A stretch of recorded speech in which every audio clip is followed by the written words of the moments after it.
Nobody. Nobody means nobody. আমরা দেখতে পাচ্ছি কিছু কিছু জেলায় এসপি এবং ওসিরা বিএনপির পা চাটতে চাটতে তারা ব্যস্ত হয়ে যাচ্ছে। তারেক রহমান যাব, আমি অনেক হারিয়ে গুনলাম 38টা গুনছি, 2-3টা ভুল হইতে পারে। আমার অন্তর থেকে আমি এমনি কারো বদ্ধ দিই না। তারেক রহমানের স্বদেশ প্রত্যাবর্তন, কিছু কিছু রাজনৈতিক দলের অন্তর্যাত্রা এবং ডক্টর ইউনূসের অস্তিত্ব রক্ষার চ্যালেঞ্জ।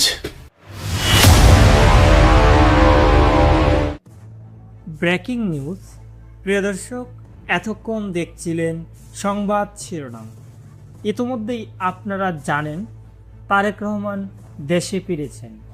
কিছু কিছু রাজনৈতিক বিশ্লেষক মনে করছেন তারেক রহমানের উপর হামলা এবং তাকে গ্রেপ্তারের শঙ্কা রয়েছে। প্রিয় দর্শক, এবার এই বিষয়টি নিয়ে বঙ্গবীর কাদের সিদ্দিকী মুখ খুলেছেন। প্রিয় দর্শক, চলুন দেরি না করে বিস্তারিত দেখে নিই।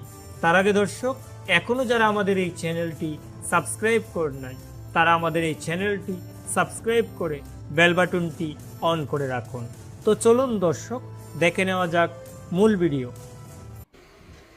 একদিন আমি কাদের সিদ্দিকী টাঙ্গাইল থেকে ঢাকা যাইতেছি, মাইটা পুলিশের রাস্তায় খাড়া করছে, বন্ধ করে দিচ্ছে। কি হয়েছে? তারেক রহমান যাব, আমি অনেক হারিয়ে গুনলাম 38টা গুনছি, 2-3টা ভুল হইতে পারে। আমার অন্তর থেকে আমি এমনি কারো বদ্ধ দিই না। মনে হয় অন্তর থেকে বলছে, হায় রে হায় কাদের সিদ্দিকী বেটা, তুই দেশ স্বাধীন করছস। তোর যোদ্ধা ছিল 18,000, 72,000 স্বেচ্ছাসেবক। আর জিয়াউর রহমানের পোলা, জিয়াউর রহমানের মুক্তিযোদ্ধা ছিল 1,002। তার পোলা তোর জন্য তোরে 40 মিনিট রাস্তা খারাপ করে রাখে। এখন আল্লাহ খারাপ করে দিচ্ছে। নৌকা মার্কা আছে, তো নৌকা মার্কা আমার বোনের কইছি যে আপনি আর এখানে যাইন না, সখীপুরে যাইন না। তো উনি চাটুকাররা চাটু মারে, শয়তান যে লাভ দিয়ে পাগারে পড়ে। একটা মানুষ কত চাটুকারের চাটু শুনতে শুনতে কতখানি সময় ভালো থাকবো?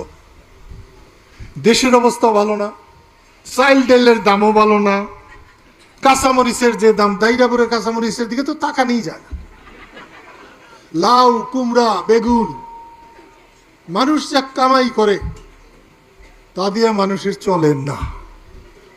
আপনি সরকারে থাকেন আর ধানের শীষালা আপনি সরকারে যাইতে চান, আগে আমার চাইলের দাম কমায়, ডাইলের দাম কমায়, আলুর দাম কমায়, তারপরে জানি কি করে সিন্ডিকেট হয় না, ওইটা ভাঙ্গেন ঘুষি মাইরা।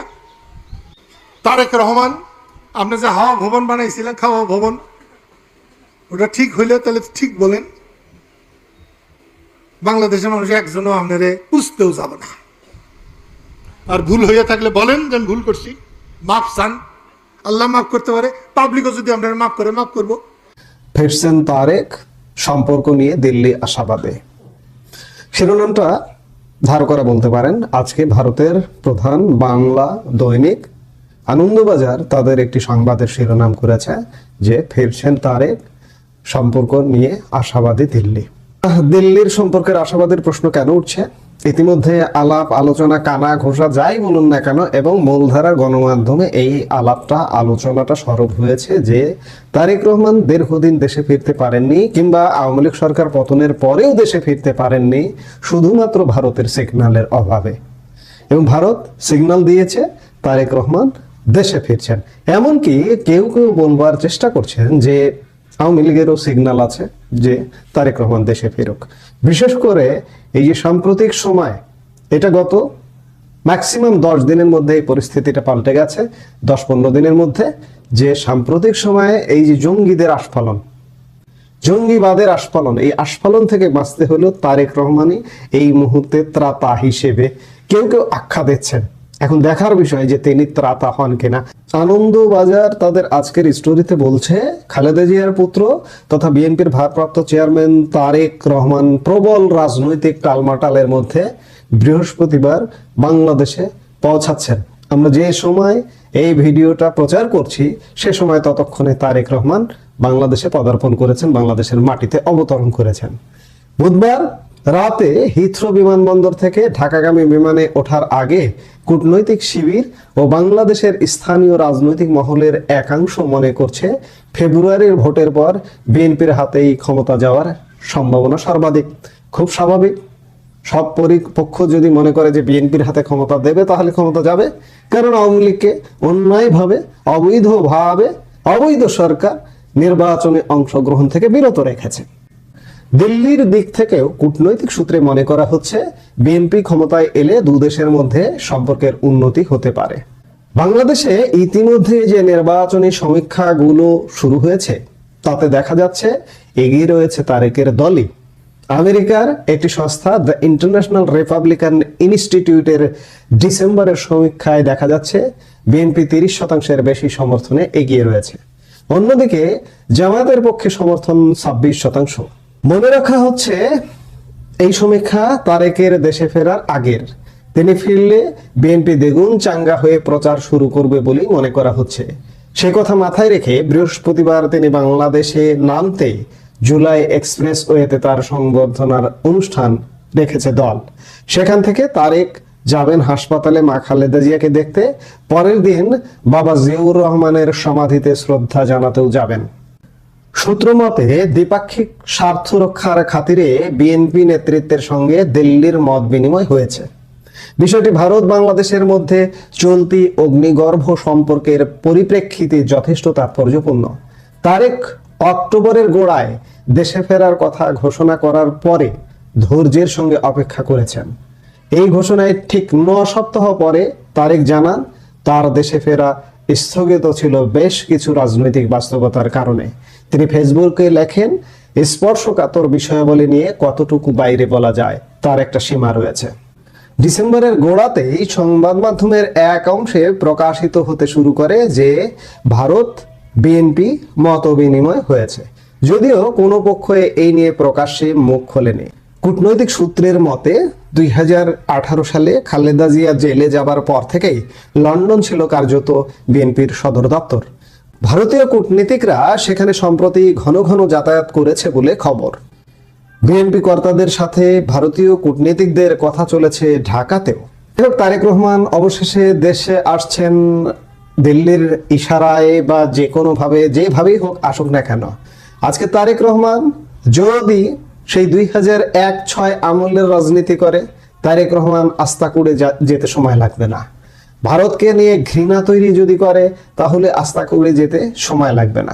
তারেক রহমান অতীত অভিজ্ঞতা থেকে যদি শিক্ষা নিয়ে নয়া রাজনীতি করেন, নয়া রাজনৈতিক মেরুকরণ করেন, তাহলে তিনি টিকে যেতে পারেন। এখন নির্ভর করছে তার সবকিছুর উপর। অনেক কানাঘুষা আছে। তারেক রহমান দেশে আসছেন, আওয়ামী লীগের জন্য ইতিবাচক কিছু হতে পারে এমন আলাপও আছে। এই যে আওয়ামী লীগের উপর যে দমন পীড়ন নিষিদ্ধ, হয়তো নির্বাচনটা হয়ে যাবে, নির্বাচন পরবর্তী সময়ে আওয়ামী লীগের রাজনীতি ওপেন হয়ে যাবে। এবং শুধু তাই নয়, ভোটের রাজনীতির কারণে তারেক রহমান গোপালগঞ্জে টুঙ্গিপাড়ায় বঙ্গবন্ধু শেখ মুজিবুর রহমানের মাজার জিয়ারত করতেও যেতে পারেন এমন আলাপও আছে। এই কাজগুলো যদি করেন তারেক রহমান, তাহলে তারেক রহমান এখনকার নির্বাচনের হিসেবটা তো করা হচ্ছে আসলে আওয়ামী লীগকে বাদ দিয়ে। এই যে জরিপগুলো হচ্ছে এটা আওয়ামী লীগকে বাদ দিয়ে, যেহেতু আওয়ামী লীগের নির্বাচনে অংশগ্রহণ করার সুযোগ দেওয়া হচ্ছে না অবৈধভাবে। সেই বিচারে বিএনপি ক্ষমতায় যাবে এবং বিএনপি ক্ষমতায় গিয়ে ক্ষমতাটা কতক্ষণ টিকে থাকবে বা ক্ষমতায় কতক্ষণ টিকে থাকবেন তারেক রহমান, সেটি নির্ভর করবে সম্পূর্ণ তারেক রহমানের উপরে। তারেক রহমানের ক্রিয়া প্রতিক্রিয়াগুলো কি হচ্ছে, তারেক রহমানের ক্ষমতায় থাকা নির্ভর করবে দিল্লির উপর অবশ্যই। একই সাথে বিরোধী দলে যে দলটি যাবে বাংলাদেশে, ধরে নেওয়া হচ্ছে যে জামাতে ইসলামী যাবে। জামাতে ইসলামী কারা? পাকপন্থী। তারেক রহমানের দুটো চ্যালেঞ্জ মোকাবেলা করতে হবে, একটা দিল্লির চ্যালেঞ্জ আর একটা মোকাবেলা করতে হবে পাকপন্থী জামাতের চ্যালেঞ্জ। জামাত যদি বিরোধী দলে যায়, এমন বিরোধিতা করবে যে তারেক রহমানের দেশ চালানো মোটামুটি একটা কঠিন ব্যাপার হয়ে যাবে। তারেক রহমান যদি জামাতের ব্যাপারে কঠোর না হয়, যদি ছাড় দিয়ে চলে, তাহলে তারেক রহমান দেশ চালাতে পারবেন না। আর যদি দিল্লির সঙ্গে আলাপ আলোচনা করে যে আলাপগুলোতে এসছে, সেই আলাপগুলোতে যদি এতটুকু ব্যত্যয় ঘটেন, তাহলে তারেক রহমান দেশ চালাতে পারবেন না। এখন আসুন যে দিল্লি কেন তারেক রহমানকে সমর্থন দিচ্ছে। দিল্লির উপরে চাপ আছে, দিল্লির অভ্যন্তরীণ চাপ আছে, ইন্টারন্যাশনাল চাপ আছে, সম্প্রতি ব্রাসেলস ভিত্তিক একটি সংস্থা, অলাভজনক সংস্থা একটি রিপোর্ট দিয়েছে, ক্রাইসিস গ্রুপও বলেছে যে শুধুমাত্র আওয়ামী লীগ নির্ভরতার কারণে দিল্লির প্রতি বাংলাদেশ বিদ্বেষ ঘটছে। এই জন্য দিল্লির উচিত যে আওয়ামী লীগের বাইরেও অন্যান্যদের সাথেও সম্পর্ক নির্মাণ করা। তারেক রহমানরা বিএনপি তাদের সাহায্য চেয়েছে, সহযোগিতা চেয়েছে, তারা সহযোগিতা করেছে। তারা তাদের অভ্যন্তরে এবং বাহ্যিক বিভিন্ন পক্ষ থেকে তাদের উপরে যে চাপ আছে সেই চাপের প্রেক্ষিতে। কিন্তু এই যে বিশ্বাস, এই বিশ্বাস ভঙ্গ হলে সেটি পরিণাম ভিন্ন হবে। তারপরেও বলতে পারছি না যে তারেক রহমান আগের ভূমিকায় আবারও অবতীর্ণ হবেন কিনা, আগের হিংসার ভূমিকায়, ধরুন 21শে আগস্ট গ্রেনেড হামলা কিংবা 10 লাখ অস্ত্র আমদানি বা এই ধরনের কর্মকাণ্ডগুলোতে অবতীর্ণ হবেন কিনা, কিংবা আওয়ামী লীগের উপর ধরর পাকড় নির্যাতন আরো বাড়বে কিনা। আমি মনে করছি, আমার কাছে মনে হচ্ছে যে এগুলো বন্ধ হবে, এগুলো কমে আসবে, আওয়ামী লীগের জন্য রাজনৈতিক স্পেস তৈরি হবে। আমার মনে পড়ে যে তারেক রহমানের বাবা, আমি এর আগেও একটা ভিডিওতে বলেছিলাম, প্রেসিডেন্ট জিয়াউর রহমান, তিনি বাংলাদেশের সবার রাজনীতি উন্মুক্ত করেছিলেন, এমনকি এই স্বাধীনতা বিরোধী শক্তি জামায়াতের রাজনীতি করারও সুযোগ দিয়েছিলেন। তারেক রহমান যদি তার বাবার পদাঙ্ক অনুসরণ করেন তাহলে আখেরে সব পক্ষের জন্য ভালো, তারেক রহমানের পক্ষেও ভালো, এমনকি দিল্লির পক্ষেও ভালো। এখন দেখার বিষয় যে তারেক রহমান আসবার পরে তার কর্মকাণ্ড কি হয়, আমরা নিশ্চয়ই দেখব। প্রিয় দর্শক, নতুন একটা ভিডিওতে আপনাদের সবাইকে আমন্ত্রণ। আজকের এই ভিডিওতে যে বিষয়ে কথা বলবো সেটি হচ্ছে তারেক রহমানের স্বদেশ প্রত্যাবর্তন, কিছু কিছু রাজনৈতিক দলের অন্তর্যাত্রা এবং ডক্টর ইউনূসের অস্তিত্ব রক্ষার চ্যালেঞ্জ। প্রথমে বলে নেই, বহু আলোচনা সমালোচনা এবং দিনক্ষণ অতিবাহিত হওয়ার পর 17 বছর শেষ হয়েছে, তারেক রহমান বাংলাদেশে আসছেন, ঠিক আছে। কিন্তু দেশে বর্তমানে যে পরিস্থিতি বিরাজ করছে, এই পরিস্থিতি বিএনপির এত বড় শোডাউন করা অনেকে বলছেন উচিত হচ্ছে না। দেশে একটা অস্থিতিশীল পরিবেশ বিরাজ করছে, ঠিক আছে। স্থিতিশীল হতো যদি, তাহলে তারেক রহমান 17 বছর পরে আসছেন, বিএনপি অবশ্যই একটা সংবর্ধনা দেবে, বিরাট ব্যাপক, এটাই স্বাভাবিক। দীর্ঘ 17 বছর পর বাংলাদেশের মাটিতে পা ফেলেছেন বিএনপি ভারপ্রাপ্ত চেয়ারম্যান তারেক রহমান। 2007 সালে একটি বিশেষ পরিস্থিতিতে যাকে দেশ ছাড়তে হয়েছিল, সেই তারেক রহমান মানুষের ভালোবাসায় সিক্ত হয়ে এইমাত্র বাংলাদেশে এসে পৌঁছেছেন। হযরত শাহজালাল আন্তর্জাতিক বিমানবন্দরে স্ত্রী জুবাইদা রহমান এবং মেয়ে জাইমা রহমানকে সাথে নিয়ে এইমাত্র এলেন। বিএনপির শীর্ষ নেতারা তাকে স্বাগত জানাচ্ছেন। মির্জা ফখরুল ইসলাম আলমগীর বিএনপি মহাসচিবকে বুকে টেনে নিলেন এইমাত্র। মির্জা আব্বাস বিএনপির স্থায়ী কমিটির সদস্য তারেক রহমানকে জড়িয়ে ধরলেন।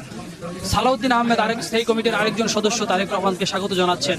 আবেগ আপ্লুত তারেক রহমান দীর্ঘ 17 বছর পর দেশে ফিরে এইমাত্র বিএনপির শীর্ষ নেতাদের সঙ্গে সাক্ষাৎ করছেন। এইমাত্র তাকে স্বাগত জানাচ্ছেন হযরত শাহজালাল আন্তর্জাতিক বিমানবন্দরে বিএনপির শীর্ষ নেতারা। তো প্রিয় দর্শক, এতক্ষণ আমাদের সাথে থাকার জন্য আপনাদের অসংখ্য ধন্যবাদ। আর হ্যাঁ, আজকের এই উক্ত বিষয়টি নিয়ে কাদের সিদ্দিকীর এমন বক্তব্য নিয়ে আপনাদের কি মতামত তা অবশ্যই আমাদের কমেন্ট করে জানিয়ে দিবেন। আজকের মতো এখানে বিদায় নিচ্ছি, দেখা হচ্ছে পরবর্তী কোনো একটি ভিডিওতে। ভালো থাকবেন সবাই, ধন্যবাদ সবাইকে।